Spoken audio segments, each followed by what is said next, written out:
चलिए, हम लोग पिछले वीडियो के माध्यम से बायो में सेल के ऑर्गन के बारे में पढ़ रहे थे, कोशिका के अंग के बारे में पढ़ रहे थे। उसी क्लास को हम लोग आगे बढ़ाते हुए आज का कक्षा प्रारंभ करते हैं।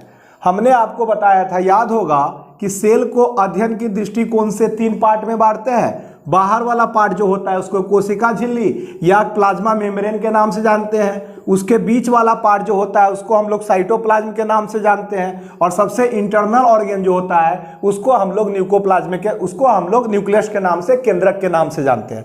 एक बात याद रखना है कि जैसा कि हमको आपको अपने जीवन में जिंदा रहने के लिए बहुत सारी क्रियाएं करनी पड़ती है और वह सारी क्रियाएं को पूर्ण करने के लिए हमारे शरीर में अलग अलग प्रकार का अंग दिया हुआ है, ठीक उसी तरह एक कोशिका को जिंदा रहने के लिए विभिन्न प्रकार का कार्य करना पड़ता है। और उस कार्य को सुचारू रखने के लिए उस सेल के अंतर्गत विभिन्न प्रकार के ऑर्गन भी पाए जाते हैं। अपने आप पे जोड़ के समझते हैं, ज्यादा बेटर समझ में आएगा। हम आपको बतलाने का प्रयत्न करें, जैसे जिंदा रहने के लिए हमें श्वसन करना पड़ता है, भोजन ग्रहण करना पड़ता है, उसका भोजन का पाचन करना पड़ता है। उसके बाद पाचन होने के बाद हमारे शरीर में जो अवशिष्ट मटेरियल बचता है उसको बाहर निकालना पड़ता है। तो इसी तरह एक सेल को भी क्या होता है, श्वसन करना पड़ता है, डाइजेशन करना पड़ता है, बहुत सारी क्रियाएं करनी पड़ती है।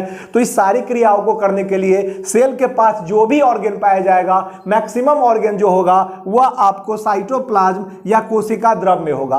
कोशिका द्रव, इस साइटोप्लाज्म की जो बात करते हैं, यह गाढ़ा चिपचिपा पदार्थ होता है जिसके अंतर्गत सेल ऑर्गन के अलावा विभिन्न प्रकार के कार्बनिक व अकार्बनिक पदार्थ पाया जाता है। ऑर्गेनिक मटेरियल कहने का मतलब हुआ विभिन्न प्रकार का प्रोटीन, कार्बोहाइड्रेट, वसा वगैरह इटीसी पाई जाती है। और साथ में क्या बोलते हैं, अकार्बनिक पदार्थ, इन ऑर्गेनिक मटेरियल के अंतर्गत जल, खनिज, लवण वगैरह वगैरह पाया जाता है। आगे हम लोग बात करते हैं। अब चूंकि याद होगा लास्ट क्लास के माध्यम से हमने आपको माइटोकॉन्ड्रिया के बारे में भी बतला दिया था। आज जो हम बात करने वाले हैं वह यह है कि हमारे कोशिका द्रव में अत्यंत सूक्ष्म शाखित झिल्ली नुमा आकार का कुछ रचना होता है। हमने बताया हमारे कोशिका द्रव में एक अत्यंत सूक्ष्म शाखित अनियमित आकार का, गौर से सुनिएगा, सूक्ष्म मतलब क्या होगा, छोटा, शाखित मतलब क्या, अलग अलग, ये अलग अलग, और अनियमित आकार का, अनियमित आकार करने का मतलब हुआ उसका कोई पार्टिकुलर, क्या बोलते हैं, उसका कोई पार्टिकुलर स्वरूप नहीं होगा, वो जिगजैग की स्थिति में होगा।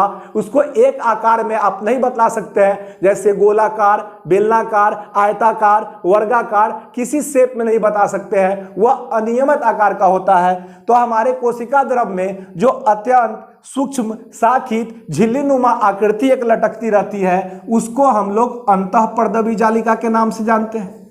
अंतःप्रदवी जालिका, उसको हम लोग अंतःप्रदवी जालिका, या इंग्लिश में कहिएगा तो इसको हम लोग इंडोप्लाज्मिक रेटिकुलम के नाम से जानते हैं। हमने बताया हमारे कोशिका द्रव में अत्यंत सूक्ष्म शाखित अनियमित घनिक, क्या बोलते हैं, एक जिगजैग रूप में एक रचना पाई जाती है जिसको हम लोग अंतःप्रदवी जालिका, इंडोप्लाज्मिक रेटिकुलम के नाम से जानते हैं। चलिए ठीक है, तो यह अंतःप्रदवी जालिका जो हुआ यह कहां पाया गया, यह आपको साइटोप्लाज्म में, कोशिका द्रव में पाया गया। अब देखिए, इसको भी 2 पार्ट में बांटते हैं। यह भी 2 प्रकार का होता है, एक चिकनी अंतःप्रदवी जालिका, चिकनी अंतःप्रदवी जालिका, और दूसरा जो होता है आपको खुरदरी, शायद आपको न भी दिख रहा हो लेकिन हम समझा देते हैं, खुरदरी अंतःप्रदवी जालिका, जालिका। चलिए ठीक, सुनना है गौर से। हमने बताया कि अंतःप्रदवी जालिका जो रचना होगा वह आपको कहां पर पाया जाएगा, साइटोप्लाज्म में, कोशिका द्रव में। अब यह अंतःप्रदवी जालिका जो होता है यह 2 प्रकार का होता है, एक चिकनी अंतःप्रदवी जालिका और दूसरा जो होगा खुरदरी अंतःप्रदवी जालिका। एक बात आगे पहले इसमें रटते जाइए, यह वसा के पाचन के लिए, वसा के लिए उत्तरदायी होता है, वसा के संश्लेषण के लिए उत्तरदायी होता है। यह वसा के संश्लेषण के लिए उत्तरदायी होता है कौन? चिकनी अंतःपर्दवी जालिका। अब देखिएगा, जरा गौर से सुनिएगा, हमने बताया कि हमारे कोशिका में अत्यंत सूक्ष्म साकित झिल्लीनुमा अनियमित आकार का जाल होता है। अब इसी जाल के ऊपर जब यह एकदम प्लेन होगा, एकदम स्मूथ होगा, इसके ऊपर कोई रचना नहीं होगी, तो यह आपको चिकनी अंतःपर्दवी जालिका कहा जाएगा। और ठीक इसके अपोजिट, जब इसी रचना के ऊपर एक बूंदा बूंदा खुरदरी आकार का रचना पाया जाएगा, तो यह खुरदरी अंतःपर्दवी जालिका होगी। आपको बस इतना समझना है कि हम क्या बता रहे हैं आपको कि चिकनी अंतःपर्दवी जालिका के बारे में, कि जब हम सीधा बात बता रहे हैं कि एक वो धागा नुमा रचना है, अनियमित आकार का है, अगर उस अनियमित आकार के धागा रूपी रचना के ऊपर कोई आवरण नहीं है, कुछ नहीं है, तो वह चिकनी अंतःपर्दवी जालिका होगा। और जब भी चिकनी अंतःपर्दवी जालिका होगा तो वह वसा के लिए उत्तरदायी होगा। और ठीक उसी के ऊपर, इसी अंतःपर्दवी जालिका के ऊपर एक बूंदीकार बेलना बूंदी बूंदी टाइप का कुछ रचना होगा, तो यह खुरदरी अंतःपर्दवी जालिका होगा। और खुरदरी अंतःपर्दवी जालिका जो होगा वह प्रोटीन के संश्लेषण के लिए उत्तरदायी होगा। दो बात याद रखिएगा है, हमने आपको बताया कि यही अंतःपर्दवी जालिका जब प्लेन होगा, चिकना होगा, तो यह चिकनी अंतःपर्दवी जालिका स्मूथ एंडोप्लाज्मिक रेटिकुलम कहलाएगा। अगर यह प्लेन होगा तो यह चिकनी अंतःपर्दवी जालिका स्मूथ एंडोप्लाज्मिक रेटिकुलम कहलाएगा।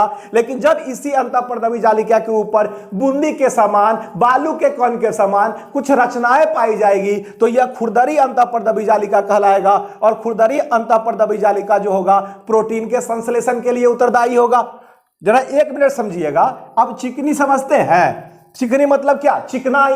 और चिकनाई लगाने गांव घर में जब जतरा पर जाते हैं, कहीं बाहर निकलते हैं, तो जतरा पर तेल का नाम हम लोग नहीं लेते, क्या बोलते? चिकनाई लगा लो। तो ये चिकनाई का मतलब क्या हुआ? तेल। तेल का मतलब क्या हुआ? वसा। तो वसा के संश्लेषण की बात आएगी तो चिकनी अंतःपर्दवी जालिका होगा।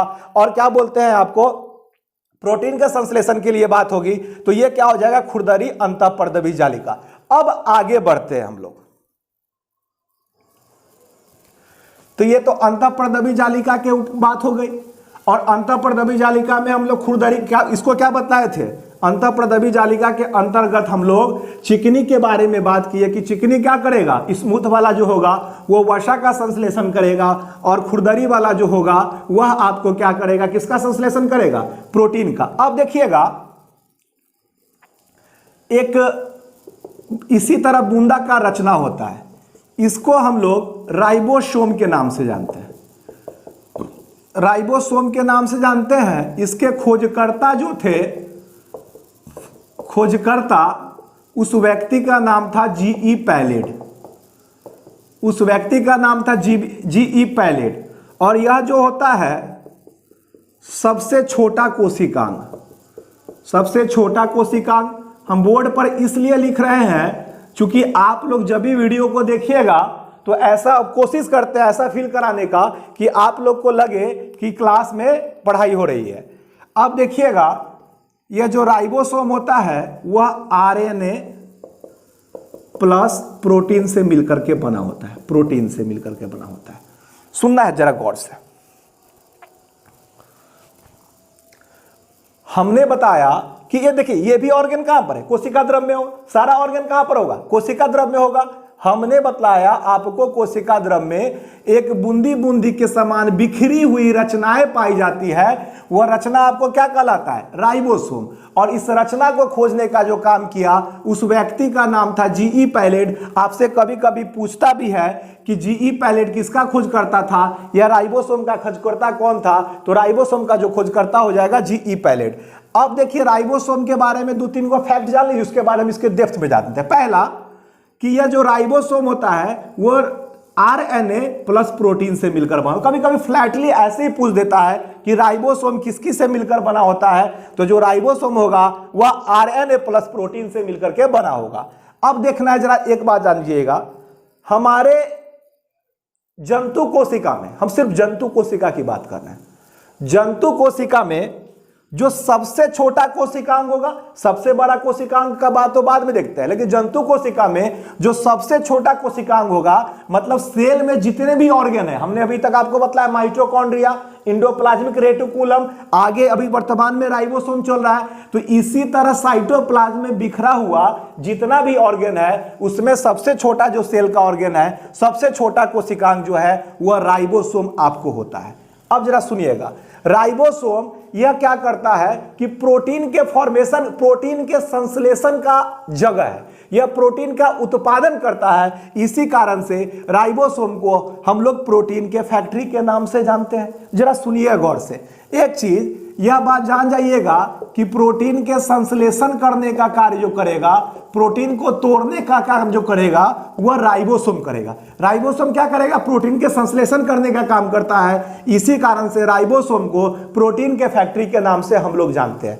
अब देखिएगा, सुनना है गौर से, यही खुरदरा वाला रचना ना, यही जो बूंदी बूंदी टाइप का रचना है, यही इंडोप्लाज्मिक रेटिकुलम के ऊपर या यूं कहिए अंतःप्रदवी जालिका के ऊपर पाया जाता है, तो वही खुरदरी अंतःप्रदवी जालिका कहलाता है। आपसे इस रूप में भी पूछता है कि खुरदरी अंतःप्रदवी जालिका को एक और नाम से व्याख्या किया जा सकता है, वह किस नाम से? तो राइबोसोम के नाम से। तो चलिए राइबोसोम के बारे में भी हम लोग पढ़ लिए। अब आगे बात करते हैं। सबसे पहले हम लोग एक और रचना की,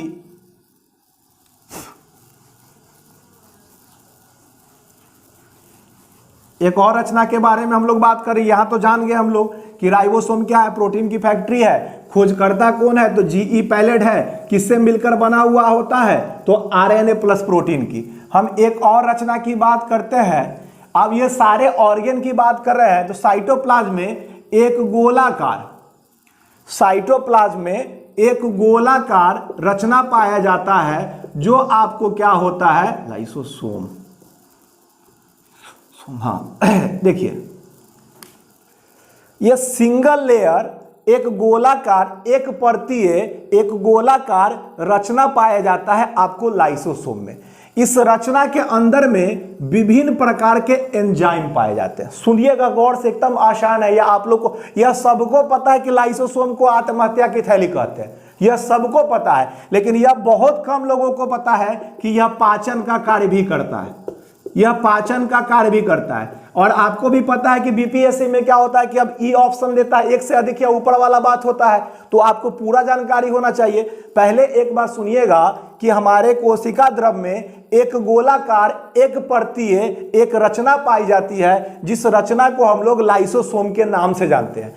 इस गोलाकार या यूं कहिए जो भी रचना है, इसके अंदर में विभिन्न प्रकार का एंजाइम पाया जाता है। और जहां भी एंजाइम होगा, पूरे बायोलॉजी में जान लीजिए, जहां भी एंजाइम होगा वहां डाइजेशन होगा। बिना एंजाइम के डाइजेशन पॉसिबल ही नहीं है। आप देखते हैं जब भी आपको हमको पेट से संबंधित समस्याएं होती है तो डॉक्टर क्या कहता है? चलो भाई एंजाइम ले लो। एंजाइम नहीं, एंजाइम होता है, और जहां एंजाइम होगा वहां डाइजेशन वाली बात होगी ही होगी। तो जब लाइसोसोम में एंजाइम पाया जाता है, मतलब यहां पाचन वाला बात होगा ही होगा। तो अगर आपसे कभी यह पूछता है कि पाचन का कार्य करता है लाइसोसोम, तो बिल्कुल करता है। क्या पाचन का कार्य करता है वह अभी हम लोग चर्चा करेंगे। हमने आपको बताया सबसे पहले इसमें विभिन्न प्रकार का एंजाइम पाया जाता है। उसमें एक एंजाइम का नाम है HCl हाइड्रोक्लोरिक अम्ल। HCl हाइड्रोक्लोरिक अम्ल। जरा गौर से सुनिएगा सबसे पहले कि जब कभी भी हम भोजन ग्रहण करते हैं तो हमारे शरीर में भोजन के माध्यम से बहुत सारा अवांछित पदार्थ या जीवाणु या विषाणु प्रवेश कर जाता है। आप देखते हैं कि रोड के किनारे रखा हुआ स्टॉल के पास से हम लोग समोसा खा लेते हैं, बर्गर खा लेते हैं। लोग कहता भी है कि बीमार पड़ जाएगा, बीमार पड़ जाएगा, लेकिन यह भी तो तय है कि कुछ लोग बीमार पड़ता है, मैक्सिमम लोग तो स्वस्थ रहता है। क्यों? जैसे कि एक धूल कण पड़ा हुआ हम समोसा खा लिए, तो उसका मतलब कि समोसा के साथ साथ विभिन्न प्रकार का अवांछित पदार्थ, कुछ जीवाणु, कुछ विषाणु भी हमारे बॉडी में प्रवेश किया होगा। उस विषाणु और उस जीवाणु को समाप्त करने का जो कार्य करता है वह HCl में पाया हुआ, वह लाइसोसोम के अंदर मौजूद HCl जो होता है वह क्या करता है कि उस जीवाणु या विषाणु का भक्षण करता है। मतलब यहां पर हाइड्रोक्लोरिक अम्ल जो हुआ उसके कार्य के बारे में भी आप लोग जान लिए। आपसे यह भी पूछता है कि जीवाणु एवं विषाणु के भक्षण का कार्य कौन करता है, तो जीवाणु एवं विषाणु के भक्षण का काम HCl करता है। और वो HCl कहां पर है, लाइसोसोम में है। मतलब हमारे शरीर में प्रवेश करने वाले अवांछित मटेरियल को समाप्त करने का काम भी लाइसोसोम करता है। चलिए, यहां तक तो आप लोग जान गए होइएगा। मतलब लाइसोसोम में विभिन्न प्रकार के एंजाइम पाए जाते हैं, जो एंजाइम क्या करता है, वह आपके शरीर में बाहर से प्रवेश करने वाले विभिन्न प्रकार के अवांछित मटेरियल को समाप्त करने का काम करता है। इसीलिए लाइसोसोम के HCl को हम लोग जीवाणु एवं विषाणु का भक्षण भी करते हैं। साथ ही हमारे भोजन में प्रवेश करने के साथ कुछ चीज जिसको हमारा बॉडी डाइजेस्ट नहीं कर पाता, जैसे हड्डी वगैरह वगैरह, उसको भी डाइजेस्ट करने का काम लाइसोसोम करता है। इसीलिए कहते हैं कि लाइसोसोम पाचन का भी कार्य करता है। याद रखिएगा, लाइसोसोम पाचन का भी कार्य करता है। आगे हम लोग देखते हैं, जब कभी हमारी मेटाबॉलिज्म की क्रिया बाधित हो जाती है, यहां पर एक टर्म आया मेटाबॉलिज्म। मेटाबॉलिज्म, जब कभी हमारी शरीर की मेटाबॉलिज्म की क्रियाएं बाधित हो जाती है, इसको आप परिभाषा से माध्यम से मत समझिए। हम अपने दैनिक दिनचर्या में जो भी काम करते हैं, जैसे श्वसन, भोजन, पाचन, उत्सर्जन, या यूं कहिए कि सुबह से उठ करके शाम तक ले हम अपने बॉडी को हमारा बॉडी प्रॉपर चलने के लिए जो भी क्रिया करता है, सांस लेता है, भोजन को पचाता है, उपचे हुए भोजन को शरीर से बाहर निकालता है, वह सम्मिलित क्रियाओं को सम्मिलित रूप से मेटाबॉलिज्म या यूं कहिए कि उपापचय की क्रिया कहते हैं। तो याद रखिएगा, जब कभी मेटाबॉलिज्म की क्रिया बाधित होगी किसी कारण से, उपवास रहने के कारण से भी हो सकता है, तो जब कभी हमारे बॉडी के मेटाबॉलिज्म की क्रियाएं बाधित होगी, वैसे कंडीशन में क्या होता है कि हमारे इसके अंदर मौजूद जो भी एंजाइम होता है वह स्वयं के कोशिका को पचाना शुरू कर देता है। और जब भी कोई चीज स्वयं के कोशिका को डाइजेस्ट करेगा, स्वयं को हानि करेगा, तो वह आत्महत्या ही कहलाएगा। ऐसे कंडीशन में लाइसोसोम फट जाता है और इसका लिक्विड पूरे बॉडी में फैल जाता है। इसी कारण से लाइसोसोम को आत्महत्या की थैली के नाम से भी जानते हैं। अरे भाई, सीधा सरल सा बात है, कोई भी चीज जब अपना स्वयं का विनाश करेगा तो उसको आत्महत्या ही न कहेंगे। इसीलिए लाइसोसोम को आत्महत्या की थैली भी कहते हैं। सीधा सरल सा बात है। लाइसोसोम में कुछ क्या बोलते हैं, कुछ एंजाइम पाए जाते हैं, HCl। तो ये क्या हुआ कि लाइसोसोम का आप देख लीजिए, पहला बात तो आत्महत्या की थैली हुआ, बाहर से शरीर में प्रवेश करने वाले जीवाणु एवं विषाणु का यह भक्षण भी करता है, मतलब बॉडी को सुरक्षा भी प्रदान करता है। दूसरा बात, हड्डी को भी गलाने का काम करता है, मतलब पाचन का भी कार्य करता है। एक फैक्ट यहां से और पूछता है कि लाइसोसोम का खोजकर्ता कौन था, तो लाइसोसोम के खोजकर्ता की बात करते हैं तो उस व्यक्ति का नाम था क्रिश्चियन डी डबे। जब भी आपसे लाइसोसोम के खोजकर्ता के बारे में पूछे तो उस व्यक्ति का नाम था क्रिश्चियन डी डबे। क्रिश्चियन डी डबे जो थे सो लाइसोसोम के खोजकर्ता थे। चलिए, यहां तक लोग तो हम लोग पढ़ लिए। तो मतलब अभी तक हम लोग सेल में पाए जाने वाले ऑर्गेन, कौन कौन से ऑर्गेन के बारे में पढ़ चुके हैं, माइटोकॉन्ड्रिया, लाइसोसोम, एंडोप्लाज्मिक रेटिकुलम। अब देखिए, अब इसमें 2-3 ऑर्गेन और बच गया। यह हम लोग अगले वीडियो के माध्यम से आप लोग के समक्ष प्रस्तुत करने का कार्य करेंगे। और फिजिक्स का भी यह वीडियो पब्लिश होने के 6 घंटे के अंदर ही पब्लिश होगा। मिलते हैं अगले वीडियो के बाद। एकदम रेगुलर पूरा वीडियो देखिए। उम्मीद करते हैं पूरा वीडियो देखने के बाद आप लोग को अच्छा लगेगा।